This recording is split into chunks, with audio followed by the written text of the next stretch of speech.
We are on page 90. So we're talking about calmness versus not being calm, perhaps being zealous and passionate. We mentioned that a person is able to be calm regarding matters that concern themselves, but matters regarding HaKadosh Baruch Hu and the Torah and Mitzvot, one doesn't have the luxury to just be calm. The person must be zealous.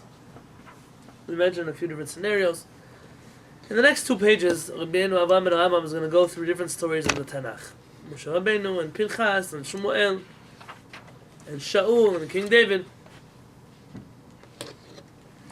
I don't want to read through all of them. On page 92, I want to pick up with Eliyahu Navi.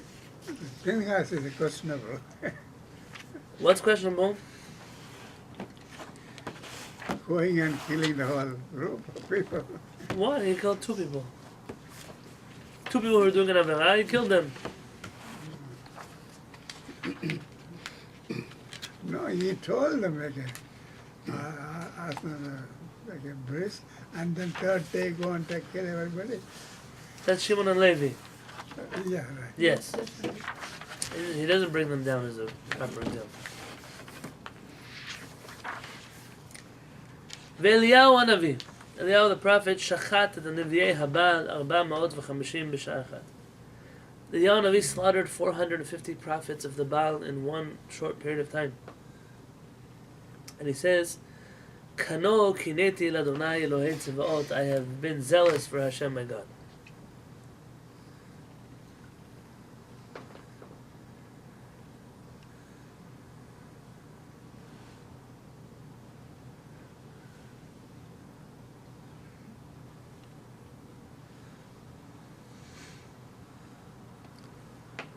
V'al tafricheni al shizkarti et Eliyahu achar Pinchas. Don't ask questions on me that I first mentioned Pinchas and then Eliyahu. B'tanat drashot Eliyahu Pinchas chadem, because the rabbis taught that Pinchas and Eliyahu Hanavi are the same person.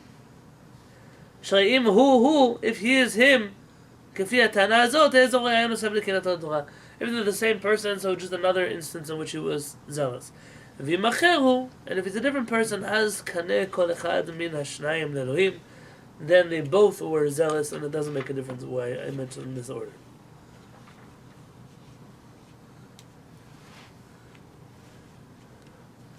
Let's read footnote 29.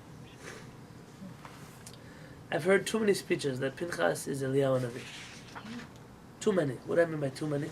It's a minor reference in the rabbinic literature that has been blown out of proportion by modern day people. The Rambam, on page footnote 29, in his introduction to Mishneh Torah, maintains that Eliyahu was not Pinchas. The Rashbam, who's Rashbam? The grandson of Rashi. Tosafot, the Ramban, who's Ramban? Rabbi Moshe ben Nachman. The Rashba, on Bava Batra, proved that the Talmud there disagrees with the opinion that they are the same person. Rashi in Bava Metzia also writes this is a matter of dispute. Furthermore, the Radvaz writes that many do not take this literally, but explain that there is a spiritual connection between the 2 men. Unfortunately, in the last century, because of the attacks of Jews who are not traditional on traditional Judaism has forced itself to climb up onto a tree that is a crazy one, with many of the interpretations of rabbinic teachings. For example, I taught today in the morning a 6th grade class whether our forefathers kept the Torah or did not keep the Torah. There are 3 opinions in the Gemara. Well, there's one opinion that says they kept the Torah, also the rabbinic commandments of the Torah they kept. It's only much more recent in our history that people started taking this very literally.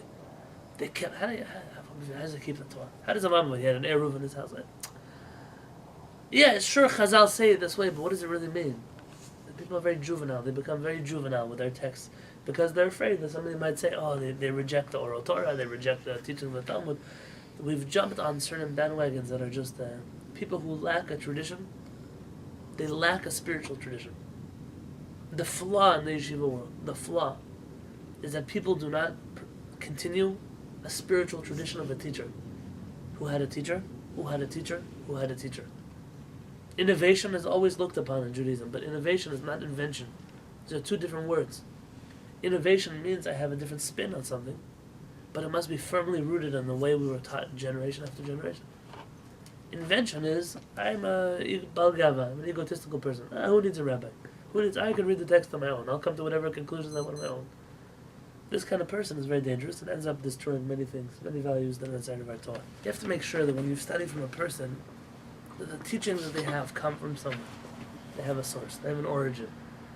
And just because you can point to something in the Talmud, you can point to something in a commentary, doesn't mean that that's the way you understand it. We have a tradition, we have a long spiritual tradition. Pinchas is Eliyahu means many things. It doesn't have to mean that Pinchas and Eliyahu are literally the same person. They didn't live in the same time period. It's a stretch to make them the same person. One was the incarnation of the soul. That's Whatever that means, they're not the same person then. I heard that one was the reincarnation of the other. But it's true. Okay, I'm not against it.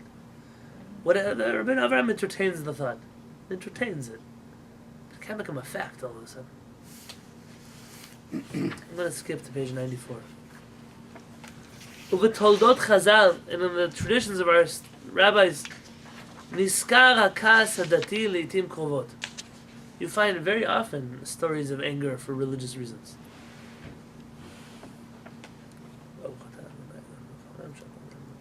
Amen. What does it mean, anger? People who were zealous for Hashem, even though it's not proper to do so on a personal level, but on a religious level, it could be there's room. L'mashal, for example, Shammai alav shalom.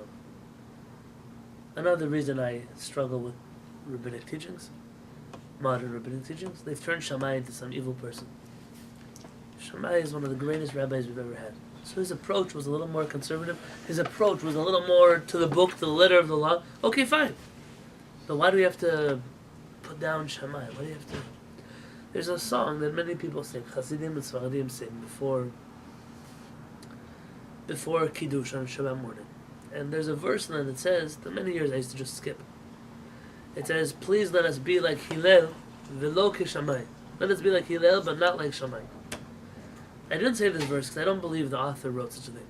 You see, to say, let us be like Hillel, that's fine. But why do you have to say, let us be like Hillel and not like Shammai? What kind of scholar would write such a thing? Until I found the original Sephardic text. It said, let us be like Hillel and like Shammai. Big difference. Some zealot put in his interpretation there. Then, I was, a few years later, I was at the table of the Kalva Rebbe's grandson, who was also the grandson of the Vishnitzer Rebbe. And we were singing Shabbat songs together. We sang this song. And I heard him say, like Hillel and like Shammai. I said, but it doesn't say that in your book. He said, no, but he has a tradition in his family that you say both like Hillel and like Shammai. That's the correct term. And he had a whole proof for it. I don't remember the proof. I should call him up and ask him for the source that he quoted to me at that point. So Shammai alav shalom, he was overly zealous and angry in matters of religion until he actually totally removed himself from the situation of being calm. And our rabbis in the Talmud and Masechet Shabbat told us that one should not fully emulate Shammai. That there was an overly zealous character flaw. You know, a person names, my middle name is Yaakov. Our parents' name is Yaakov. Yaakov Avinu struggled his whole life. Struggle is innately connected to the name Yaakov. There's nothing we can do about it. I'm positive that certain struggles in my life come from the fact that I'm named Yaakov. Positive. I don't have a doubt about it. In fact, the Torah, somebody once wanted to name their child Yaakov, but what about the name Yisrael? The same name, the same person. But maybe choose Israel as the name he got when he was already victorious, after he passed his struggle. Maybe if you want a name after that person, so why don't you choose this one? Now, when my wife hears this stuff, I don't understand why this is so important. Just a name. Chazal take names seriously. Eliyahu was a big tzaddik. You have to know that he came along with a certain David Melech is a big tzaddik, comes along with certain. Everybody came along with something. You just want to choose something most similar. It's why in Judaism you have people who don't name a person after somebody who had immense hardships in their life, or a person who passed away, God forbid, in a very strange fashion, or because we don't want to pass on a character trait from one. Positive, yes, but not everything. As I'm leaving this up, this is not a halakha, this is not a fact, it's just thoughts in Jewish philosophy. So the Eliyahu Navi, as righteous as he was, came along with zealotry. V'Rav Kahana, in the Talmud, Rabbi Kahana, כשהסיר מוסר אחד, שלא למסור ולא נמנע. There's a person who wanted to rat a Jew out to the non-Jewish government, and he wouldn't listen to him, not to go. Shaki l'safsara u'machye umit. He took out a sword and he killed this man. Sometimes they name the child of the dead person. Mm-hmm. What happened? That's it. A person who is a good person that passed away at what's a normal age? I'm not telling you normal age, but a person who nice old age with a good life. There's a big custom in the Jewish people to name after such a person. But they don't name the living. What I'm against is if you see a child and he's not, you see his face. A mother especially can tell a child. It's not Zalman David Moshe Chaim. It's not the name. It has a different. You feel like it has a different neshama. Don't feel like you must because somebody passed away that you must give a name. Be in tune with your child's neshama. Don't be afraid. Here, you have a rabbi who kills somebody. Ad she'amar lo Rav k'shentarei alav midinei goyim zil bebavel kabdei adama. Run away because they're trying to kill you. The Babylonians would kill him for being a murderer. Ukvar Amun, our rabbis already said, Hai tzuvam de Rabbanan, dirtach oraita hi de kamerat chale, mart chale. When you find a young Torah scholar who's enraged, you should know it's the Torah that causes him to be enraged. Shtemar, halo kod devari ka'esh ne'um Hashem. My words are like fire. Mishnah mefureshet hi, and it's an explicit Mishnah. Heve'az k'namer, be bold like a leopard, V'kal kanesher, and swift like a light as an eagle. V'ratz katzvi, and fast like a deer. V'gibor ka'ari, and courageous like a lion. La'asot tzoncha l'zon avicha HaShamayim, to fulfill the words of your Father in heaven. It's a character trait. Being swift, being zealous, being passionate is part of the way to serve Hashem. It has to be kept in check. Calmness. We're going to talk about in the next paragraph that not everyone is qualified to be zealous in the eyes of Hashem, in the name of Hashem. Very often it's not a person's place to be that person. We're going to discuss this already in the next class with Hashem on Monday.